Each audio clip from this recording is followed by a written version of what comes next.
कि मैं रात भर जग के रिवाइज करता रहा और सुबह जब एग्ज़ाम का टाइम हुआ तो उस समय मेरा माइंड जो था वो ब्लैंक हो गया। अब जब हम नीट के 720 मार्क्स को देखते हैं तो कैसे स्ट्रैटेजी बनाएं? भैया हमने एनसीईआरटी पढ़ ली, बट ऐसे एनसीईआरटी पढ़ने से काम नहीं चलता है। तो क्या चीज़ सही हो रही है, क्या आपके नंबर लेके आ रही है, और क्या आप गलत कर रहे हैं जो आपके नंबर को कम कर रही है? और ड्रॉप लेके नीट की तैयारी करते हैं, उनको एम्स में एडमिशन मिल गया। तो सिंपल है कि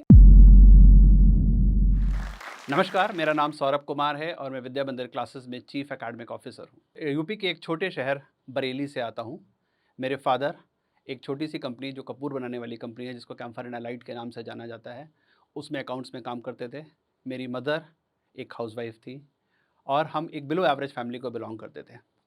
हमारे पास एक ही ऑप्शन था कि हम पढ़ते, और वही काम हम लोगों ने किया। और मैंने सबसे पहले इंजीनियरिंग एंट्रेंस दिया, उसमें मैं सेलेक्ट हुआ और मैंने इंजीनियरिंग करी। से मैंने कॉलेज के टाइम से पढ़ाना शुरू किया और पढ़ाना मेरा पैशन बना। फिर कॉलेज में कैंपस के थ्रू मैं एक सॉफ्टवेयर कंपनी में प्लेस हुआ, यूएस बेस्ड कंपनी थी। फिर जब सबको याद होगा 9/11 अटैक हुआ और यूएस की कंपनीज़ ने इंडिया में अपने ऑपरेशंस बंद किए, तो रातों रात एक दिन सुबह पिंक स्लिप जिसे कहते हैं वो हमारे पास आ गई। वापस मैं आ गया फ़िज़िक्स पढ़ाने के लिए। फ़िज़िक्स मेरा पैशन है पढ़ाने का, और तब से और आज तक पिछले 22 सालों में मैंने पीछे मुड़ के नहीं देखा और मैं इसी काम को एंजॉय कर रहा हूँ। आज हम लोग जो हैं नीट एस्पिरेंट्स के लिए कुछ इम्पॉर्टेंट बातें करेंगे, ख़ास तौर से जो नीट 2024 या 2025 के लिए तैयारी कर रहे हैं।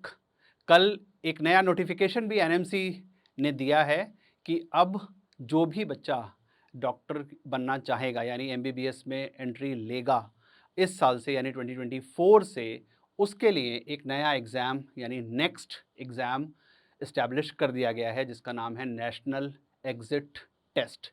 ये पहली बार जो एग्ज़ाम होगा 2028 में होगा। यानी कहने का मतलब ये है कि अब नीट एस्पिरेंट्स को 2 एग्ज़ाम देने हैं, एंट्री के लिए भी देने हैं और एग्ज़िट के लिए भी देने हैं। यानी जब आप डॉक्टर बन के निकलेंगे तो भी एक एग्ज़ाम के थ्रू निकलेंगे। तो नीट के लिए सबसे सक्सेसफुल फार्मूलों में से एक फार्मूला है आरएमटी फार्मूला, जिसको हम कहते हैं revise, mock test and time management.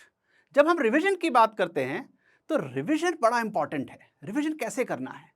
Revision तब अच्छा हो सकता है जब आपके पास रिवाइज करने की एक अच्छी मेथोडोलॉजी हो, जिस पे मैं अभी डिस्कस करूंगा। दूसरा है मॉक टेस्ट। जब हम स्कोर हाई करने की बात करते हैं कि 650, 700, 720 में से 720 ऐसे मार्क्स जब बच्चों के आ रहे हैं, तो किस लेवल की प्रैक्टिस जो है वो आपको चाहिए, क्योंकि आपको हर मिनट में एक क्वेश्चन करना है और उस क्वेश्चन को ठीक करना है। उसके बाद है टाइम मैनेजमेंट, कि वहां के जो 200 मिनट हैं उस 200 मिनट को कैसे हमें मैनेज करना है, कैसे अपनी लाइफ स्किल के अंदर लेके आना है। जब हम कहते हैं कि हमें रिवाइज करना है, हमें रिव्यू करना है, तो हमारे पास एक नोट्स होने चाहिए। और नोट्स कैसे होने चाहिए? हैंड रिटन नोट्स होने चाहिए। मैंने अपनी टीचिंग करियर में या अपने मेंटरिंग करियर में ये देखा है कि बहुत सारे बच्चे घर पे बेड पे लेट के किताब को पढ़ते हैं और सोचते हैं कि पढ़ाई हो रही है और वो उसको याद कर ले रहे हैं, जबकि ऐसा नहीं होता है। पढ़ाई एक्चुअली में तभी होती है जब आप पेन और कॉपी हाथ में लेके पढ़ते हैं और किसी भी चीज़ को जिसको आप पढ़ते हैं उसके प्रॉपर नोट्स बना लेते हैं और उसको हाईलाइट करके या अंडरलाइन करके इंपॉर्टेंट पॉइंट्स को रखते हैं, जो बाद में आपके रिवीजन के लिए या रिव्यू के लिए काम में आते हैं। आप ऐसे सोचिए, 2 साल का सिलेबस है 11th का और 12th का। जब आप नीट का इम्तहान देने जा रहे हैं, उस एग्जाम से 1 हफ्ते पहले, 10 दिन पहले क्या करेंगे? क्या 2 साल का सिलेबस आप रिवाइज कर सकते हैं? पूरी फिजिक्स, पूरी केमिस्ट्री, पूरी जूलॉजी, पूरी बॉटनी, क्या 4 बड़े बड़े 2 साल के सब्जेक्ट आप रिवाइज कर सकते हैं? नहीं कर सकते। ये सिर्फ तभी इफेक्टिव हो सकता है जब आपने अपने नोट्स को कंडेंस कर दिया है और इतने पेजेस के अंदर ले आए हैं कि एटलीस्ट हर चैप्टर आप एक बार नज़र मार सकते हैं, उसको रिव्यू कर सकते हैं, उसको रिवाइज कर सकते हैं। इसलिए जो पहली चीज़ इंपॉर्टेंट ध्यान रखनी है कि सेल्फ नोट्स बनाने हैं, हैंड रिटन नोट्स बनाने हैं। नीट की प्रिपरेशन में जो सबसे इंपॉर्टेंट फैक्टर पुल इन करती है वो करती है एनसीईआरटी की किताबें। एनसीईआरटी की किताबों को नीट का बाइबल माना जाता है। जहां तक कि हम बात करते हैं जूलॉजी, बॉटनी और काफ़ी हद तक केमिस्ट्री की, नीट के सारे क्वेश्चंस जो हैं वो एनसीईआरटी के फ्रेमवर्क से ही आते हैं। अब यहाँ पे मैंने बहुत सारे बच्चों को ऐसा देखा है कि एनसीईआरटी पढ़ लेते हैं, कहते हैं कि भैया हमने एनसीईआरटी पढ़ ली, बट ऐसे एनसीईआरटी पढ़ने से काम नहीं चलता है। एनसीईआरटी की एक एक लाइन आपको पढ़नी होती है और एक बार नहीं, कम से कम 3 से 4 बार पढ़नी होती है और इतना डीपली पढ़नी होती है कि जो फोटोज बने हुए हैं उन फोटो के नीचे लिखी हुई चीज़ों को भी पढ़ना है। एक क्वेश्चन ऐसा भी अभी नीट के अंदर आया है जिसमें मेंडलीव की फोटो के नीचे जो लिखा हुआ है वो भी फैक्ट आपसे पूछा गया है। तो इस लेवल की एनसीईआरटी आपको पढ़नी है और उसके शॉर्ट नोट्स आपको बनाने हैं और वही रिव्यू के लिए आपके पास आएंगे। दूसरी बात हमने करी मॉक टेस्ट की। तो मॉक टेस्ट कैसे है? मॉक टेस्ट देखिए, प्रीवियस ईयर पेपर भी मॉक टेस्ट की तरह आप दे सकते हैं। आप अगर किसी एक संस्थान के साथ जुड़े हुए हैं, एक इंस्टीट्यूशन के साथ जुड़े हुए हैं, वहाँ के पेपर भी आप दे सकते हैं और मल्टीपल तरीके से आप 180 क्वेश्चन 180 मिनट में लगा के भी दे सकते हैं। उसको देने के बाद जो सबसे इंपॉर्टेंट बात क्या करनी है? स्वॉट एनालिसिस, जिसको कहते हैं स्ट्रेंथ वीकनेस एनालिसिस। ठीक है, तो क्या चीज़ सही हो रही है, क्या आपके नंबर लेके आ रही है और क्या आप गलत कर रहे हैं जो आपके नंबर को कम कर रही है। क्योंकि एक क्वेश्चन गलत होना जो है वो कहीं ना कहीं आपके 5 मार्क्स को कम करता है। एक तो 4 नंबर का क्वेश्चन गलत हुआ और -1 जो आपको नेगेटिव मार्किंग में मिल गए। तो एक क्वेश्चन आपके 5 मार्क्स को जो है सीधा खत्म कर देता है, सीधा कोरोड कर देता है, राइट। तो इसलिए जो स्ट्रेंथ एंड वीकनेस एनालिसिस है वो बहुत इंपॉर्टेंट है मॉक टेस्ट देने के बाद। फिर बात करते हैं टाइम मैनेजमेंट की। जब हम पेपर को कर रहे हैं, जब हम पेपर को पढ़ रहे हैं, हम अभी टेस्ट की बात कर रहा हूं, फिर मैं जनरल लाइफ में टाइम मैनेजमेंट की बात करूंगा, आपके स्टूडेंट लाइफ के टाइम मैनेजमेंट की बात करूंगा कि जो हमें चारों सब्जेक्ट के बीच में या तीनों सब्जेक्ट के बीच में, अगर हम बायोलॉजी को एक मान लें, जो टाइम डिस्ट्रीब्यूट करना है वो बहुत इंपॉर्टेंट है। क्वेश्चन पेपर में कई बार क्या होता है कि नीट तो देखिए pen and paper based question है ना, जहां पर आपको फिजिकल पेपर मिलता है। हम लोग क्वेश्चन नंबर 1 से करना शुरू कर देते हैं और सीधा अंत तक करते हुए चले जाते हैं। ठीक है, कहीं किस दुनिया में ये नहीं लिखा हुआ है कि आपको क्वेश्चन नंबर 1 से ही शुरू करना है। क्वेश्चन नंबर 1 हो सकता है पेपर का सबसे डिफिकल्ट क्वेश्चन हो और लास्ट में क्वेश्चंस जो हो वो इजी हो, बट हम शायद इजी तक पहुंच ही नहीं पा रहे हैं क्योंकि हमने वैसे प्रैक्टिस नहीं की है। तो जब हम नीट का पेपर कर रहे हैं तो जो टाइम डिवीजन है वो बहुत इंपॉर्टेंट है पेपर करने के टाइम पर। तो जो सेक्शन है, 3 सेक्शन अगर हम इसके मान लें, एक बायोलॉजी, एक केमिस्ट्री और एक फिजिक्स, तो मान लेते हैं कि आप 40 मिनट अप्रॉक्सीमेटली बायो को दे देते हैं, 40 से 50 मिनट आप केमिस्ट्री को दे देते हैं और बचा हुआ टाइम आप फिजिक्स को देते हैं। फिजिक्स में थोड़ा सा ज़्यादा टाइम हमेशा पेपर में रखिए क्योंकि फिजिक्स जो है उसके अंदर कैलकुलेशंस इन्वॉल्व होंगी, उसके अंदर फॉर्मूलेज इन्वॉल्व होंगे और उसके अंदर थोड़े से टेढ़े क्वेश्चंस भी आते हैं। तो थोड़ा सा ज़्यादा समय हम फिजिक्स के लिए रखते हैं पेपर के अंदर। तो ये पेपर के की बात हो गई। अब इसको कैसे इंप्लीमेंट करना है? तो जो मॉक टेस्ट आप दे रहे हैं, आप हर तरीके से जब मॉक टेस्ट देते हैं तो हर तरीके से मॉक टेस्ट देके देखिए। पहले एक बार केमिस्ट्री से शुरू करके देखिए, एक बार बायो से शुरू करके देखिए, एक बार फिजिक्स से शुरू करके देखिए और देखिए कि किस मॉक टेस्ट में आप बेस्ट स्कोर करते हैं, आपका स्कोरिंग पैटर्न क्या है। जो आपका स्कोरिंग पैटर्न है वही आपके लिए काम करेगा। हो सकता है कि आपके दोस्त का स्कोरिंग पैटर्न डिफरेंट हो, तो आपको वो पैटर्न कॉपी नहीं करना है। एवरी इंडिविजुअल इज डिफरेंट, ये बात हमें माननी है। ठीक है, तो कई स्ट्रेटेजीज हो सकता है आप कहीं पर देखते हो, कहीं पर पढ़ते हो या किसी से पूछते हो सकता है वो स्ट्रेटेजी उसके लिए काम कर रही हो। आपके लिए स्ट्रेटेजी जो काम करेगी वो आपकी खुद की बनाई हुई स्ट्रेटेजी होगी, जो आपने अपने दिए हुए मॉक टेस्ट के थ्रू बनाई है, through the journey of preparation of NEET.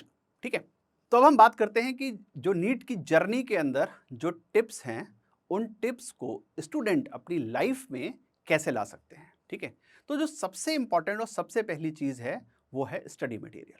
ठीक है, तो रेलेवेंट स्टडी मटेरियल का होना बहुत ज़्यादा ज़रूरी है। मैंने बहुत सारे ऐसे बच्चों को देखा है, स्टडी मटेरियल 2 तरीके से आप कह सकते हैं इररेलेवेंट हो सकता है। कैसे इररेलेवेंट हो सकता है? एक, जो एग्जाम का लेवल है उसके ऊपर का आप स्टडी मटेरियल पढ़ने लगे। दूसरा, एग्जाम के लेवल के नीचे का स्टडी मटेरियल पढ़ने लगे। एक में एग्जाम आपको डिफिकल्ट लगने लगेगा और एक में एग्जाम आपको टू इजी लगने लगेगा। दोनों ही चीज़ें जो हैं वो गलत हैं। तो रेलेवेंट स्टडी मटेरियल होना बहुत ज़रूरी है।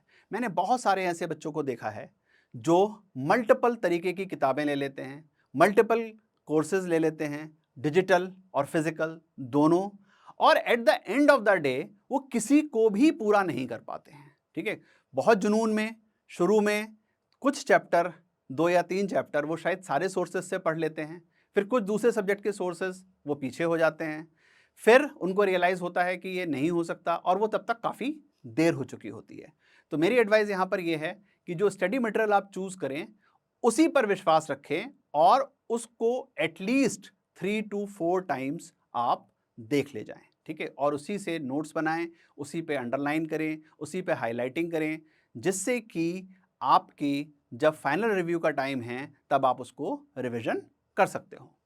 दूसरी बहुत इंपॉर्टेंट पॉइंट यहां पर है कि जब हम पढ़ते हैं तो कैसे पढ़ते हैं। ठीक है, तो एक फॉर्मूला कहते हैं रीड एंड रिसाइट फॉर्मूला। ठीक है, कि आप पढ़ रहे हैं और फिर उसी को आप रिसाइट कर रहे हैं, यानी मन में बोल रहे हैं। ठीक है, कुछ बच्चे ऐसे भी हैं जो जोर से भी बोल देते हैं, बट ठीक है, आप मन में बोलते हैं या जोर से बोलते हैं, बट उसको आपको एक बार, जो बहुत सारी थ्योरी क्योंकि आपको पढ़नी है। ठीक है, पूरी जूलॉजी थ्योरी, पूरी बॉटनी थ्योरी, 70% केमिस्ट्री थ्योरी है ना, काफ़ी परसेंट फिजिक्स थ्योरी, तो इतनी सारी थ्योरी में आपको जब याद करना है तो रीड एंड रिसाइट फॉर्मूला जो है वो बहुत इंपॉर्टेंट है।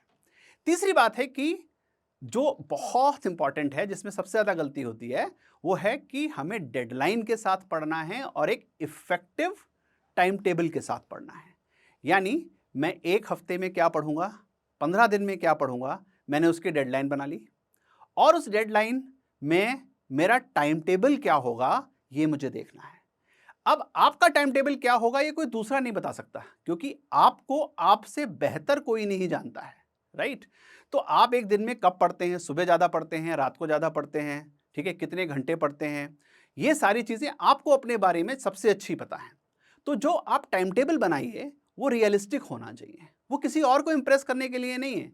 कई बार बच्चे मैंने देखा है कि ऐसा टाइम टेबल बनाते हैं जो देखने में तो बहुत इंप्रेसिव होता है, बट वो रियल लाइफ में फॉलो नहीं कर पाते उसको। ठीक है, वो हो सकता है कि मेरे को ला के दिखाएं, अपने टीचर्स को ले जाके दिखाएं, अपने मम्मी पापा को दिखाएं, और उसमें उनको वो टाइम टेबल बहुत इंप्रेसिव लग रहा हो, बट एक्चुअली वो नहीं होता है। ठीक है, कुछ बच्चे ऐसे हैं जो कहते हैं कि मैं बहुत ज़्यादा देर तक नहीं पढ़ पाता, तो मैं उन बच्चों से ये पूछता हूँ, आप बहुत ज़्यादा देर तक क्या मोबाइल देख पाते हैं? कहते हैं हाँ मैं देख पाता हूँ। तो क्यों देख पाते हैं? एक दुनिया में रूल जाना जाता है, शायद सभी लोग जानते होंगे, 2190 रूल कहते हैं जिसको। 2190 रूल क्या कहता है कि किसी भी चीज़ को अगर आप 21 डेज तक कंटिन्यूअस करते हैं तो वो आपकी हैबिट बन जाती है, और अगर आप उसको 90 डेज तक कंटिन्यू रखते हैं तो आपका लाइफस्टाइल बन जाता है। तो मुझे लगता है कि आजकल जितनी भी यंग जनरेशन है वो सारा मोबाइल को 90 डेज से ज़्यादा देख चुकी है, तो सबकी वो लाइफस्टाइल बन गया है। तो वैसे ही है कि पढ़ने के लिए भी अगर आप कोई ऐसा टाइम टेबल बनाते हैं तो 21 डेज 90 डेज के अंदर आके वो आपका फिक्स हो ही जाएगा, और उसके लिए डिटर्मिनेशन तो चाहिए ही चाहिए, क्योंकि डॉक्टर बनना है तो कुछ डिफरेंट तो करना ही होगा। ठीक है, तो एक टाइम टेबल जो रियलिस्टिक हो with a deadline at every interval, वो इंटरवल आप खुद चूज कर सकते हैं, that can be of a week, वो हो सकता है 15 दिन का हो, और कई बार हो सकता है वो 3 वीक्स का हो या 4 वीक्स का हो, बट उससे बड़ा मुझे लगता है कि डेडलाइन रखना जो है वो रियलिस्टिक नहीं है। फिर बात करते हैं कि फोर्थ इंपॉर्टेंट पॉइंट की, कि गुड स्लीप है ना, एक ही बहुत इंपॉर्टेंट चीज़ है। मैंने बहुत कई बच्चे मैंने ऐसा देखा, एक बच्चा था हमारे यहाँ पर जिसका एग्ज़ाम वाले दिन उसका एग्ज़ाम जो था काफ़ी ख़राब हो गया, और जब मैं उससे मिला, मैंने उससे पूछा कि क्या हुआ, कि आपका एग्ज़ाम क्यों नहीं ठीक हो पाया, तो उसने कहा कि मैं रात भर जग के रिवाइज़ करता रहा, और सुबह जब एग्ज़ाम का टाइम हुआ तो उस समय मेरा माइंड जो था वो ब्लैंक हो गया। मुझे क्वेश्चन देख के ये लग रहा था कि ये मुझे आता है, पर कैसे करना है ये मैं भूल गया। तो ये क्यों होता है? इसलिए होता है कि जब आपके माइंड को सबसे ज़्यादा एक्टिव होना था तब आपने उसको थका दिया है। तो जो एग्ज़ाम से पहले की नींद है, या जो डेली पढ़ने में भी है, एक गुड स्लीप जो है वो एक हेल्दी लाइफ को जो है वो नर्चर करती है। तो बहुत बच्चे कई बार ऐसा भी कर लेते हैं कि ज़्यादा स्ट्रेस ले लेते हैं और नींद पर ध्यान नहीं देते हैं। तो एक good sleep is also very very important for a good student life and a healthy student life, right. Then हम लोग बात करते हैं एक और बहुत इंपॉर्टेंट पॉइंट की, वो है कि फिजिक्स के साथ क्या किया जाए, राइट। अब फिजिक्स में क्या है, एक तो क्या है कि कुछ कुछ जबरदस्ती का डर भी बन गया है। ठीक है, ऐसा फिजिक्स के अंदर कुछ नहीं है, राइट। तो फिजिक्स के अंदर मैथ्स है, कई लोग इस बात से डर जाते हैं जो नीट की तैयारी करते हैं, लेकिन मेरी बात मानिए, मैं पिछले 22 साल से मैथ्स फिजिक्स को पढ़ा रहा हूँ। जो नीट के अंदर फिजिक्स की मैथ्स की रिक्वायरमेंट है फिजिक्स में, वो रिक्वायरमेंट में एडवांस मैथ्स बहुत कम है, ना के बराबर है। और वो छोटी छोटी चीज़ें जो हैं वो सिर्फ आप मान के चलिए जो एनसीईआरटी की किताब में ही दी हुई हैं, जैसे वेक्टर डिफरेंशिएशन इंटीग्रेशन का जो बेसिक है, उसके ऊपर की मैथमेटिक्स नीट की फिजिक्स में यूज़ नहीं होती है। तो कोई भी अगर आपको ये बात गलत समझाने की कोशिश कर रहा है या एडवांस मैथ्स पढ़ाने की बातें कर रहा है, तो मैं आपको एडवाइस दूंगा कि ऐसी कोई रिक्वायरमेंट वहाँ पर नहीं है। सिर्फ बेसिक मैथमेटिक्स जो है उसके ऊपर कुछ भी नहीं है। अब गलती कहाँ पर होती है? गलती होती है हमारी कैलकुलेशंस में। मोस्टली अगर नीट के बच्चों में अगर हम देखते हैं तो वो गलती कहाँ पे करते हैं? कैलकुलेशन में गलती करते हैं। तो तभी मैंने आपको शुरू में कहा कि जब आप पेपर करते हैं तो सबसे ज़्यादा समय जो देंगे वो फिजिक्स के अंदर समय देंगे, क्योंकि फिजिक्स में कैलकुलेशंस मल्टीपल होती हैं और एक-एक क्वेश्चन में मल्टीपल कॉन्सेप्ट्स भी यूज़ होते हैं। तो कैलकुलेशन को बार-बार देखना है। कोई डिफ़िकल्ट कॉन्सेप्ट लगता है तो कहते हैं ना कि लर्न लाइक ए टीचर। तो डिफ़िकल्ट कॉन्सेप्ट जहाँ पे लग रहा है वहाँ पे आपको उसको कैसे पढ़ना है? उसको सिंपली ऐसे पढ़ना है कि अब आपको उसको पढ़ाना है। मतलब आप ऐसे सोच के उसको पढ़िए। जब आप ऐसे सोच के पढ़ते हैं कि आपको पढ़ाना है, तो आप उसको बहुत अच्छे से अंडरस्टैंड करते हैं, ठीक है? और आप जस्ट अगर गो थ्रू कर लेते हैं, ऐसे ही पढ़ लेते हैं, नज़र मार लेते हैं, तो शायद वो आपके को उतना अच्छे से आपके अंदर एम्बाइब नहीं होता है। बट अगर आप उसको एज़ इट ऐसे पढ़ें कि you have to teach it to somebody else, तो आपके अंदर जो वो चीज़ आएगी वो बहुत डिफरेंट आ जाएगी, राइट? तो दूसरा अगर आप और इंपॉर्टेंट अगर यहाँ पर देखते हैं कि अगर हम डिस्ट्रीब्यूशन ऑफ सिलेबस की बात करते हैं, तो 12th का सिलेबस थोड़ा सा ज़्यादा डोमिनेंट हो रहा है आजकल 11th के सिलेबस के ऊपर, है ना? और कहीं ना कहीं हम अगर फिजिक्स की खासतौर से बात करें इसमें, तो 12th की फिजिक्स 11th की फिजिक्स से बहुत ईजी होती है। छोटी भी होती है और इजी भी होती है। अप्रॉक्सीमेटली 55 to 60% सिलेबस जो है आजकल 12th की फिजिक्स से आ रहा है कंपेयर टू 11th की फिजिक्स से। और ओवरऑल भी अगर हम नीट के पेपर का स्ट्रक्चर अगर हम देखते हैं तो 12th थोड़ा सा डोमिनेंट है ओवर 11th, राइट? तो थोड़ा सा डोमिनेंट है, बहुत ज़्यादा डोमिनेंट नहीं है। तो ये एक स्ट्रक्चर ऑफ सिलेबस वहाँ पर भी आता है। फिर अगर हम जर्नी की बात करते हैं तो नीट की जर्नी में जो सबसे इंपॉर्टेंट है वो है रेस अगेंस्ट टाइम, है ना? कि जो जिस बात हमने शुरू करी थी कि 180 क्वेश्चंस 180 मिनट्स, तो ये जो रेस अगेंस्ट टाइम है, इसमें स्पीड वर्सेस एक्यूरेसी का गेम है पूरा, है ना? हो सकता है आप सारे क्वेश्चन अटेम्प्ट कर दें और उसमें से काफ़ी सारे गलत हो जाएं, राइट?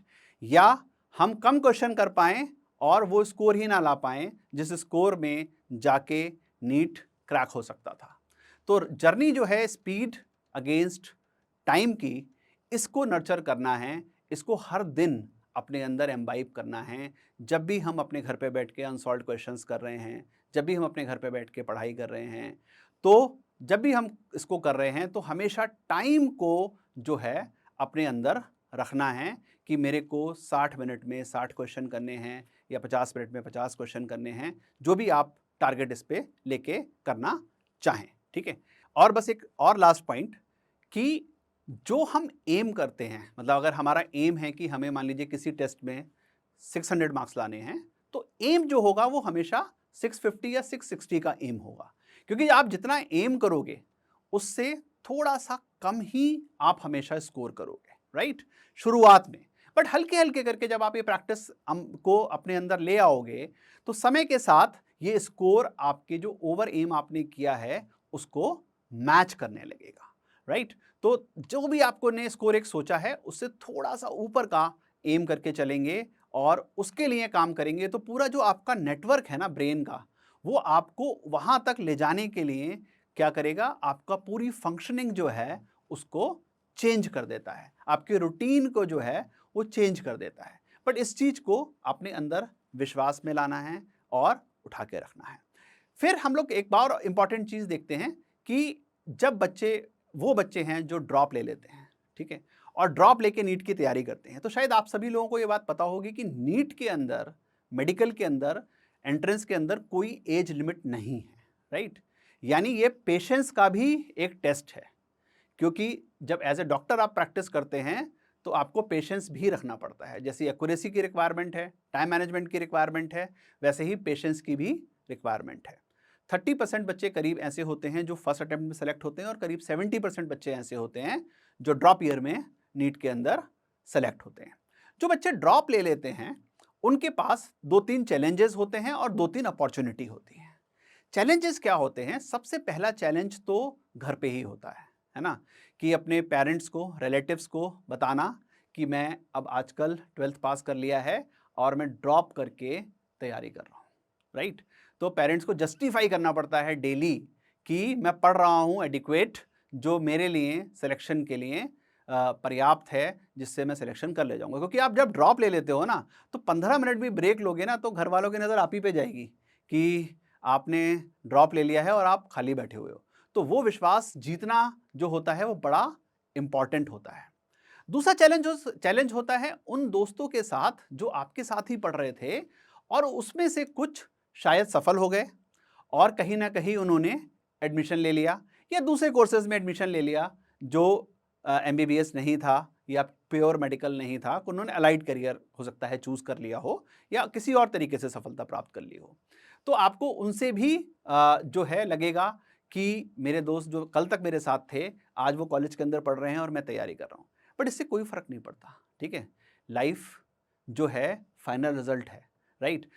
एक ये मोमेंट है, इस मोमेंट पे कुछ क्या हुआ उससे कोई फर्क नहीं पड़ रहा। आज से 5 साल बाद, 7 साल बाद क्या हो रहा है, सब कुछ उस पर डिपेंड करेगा।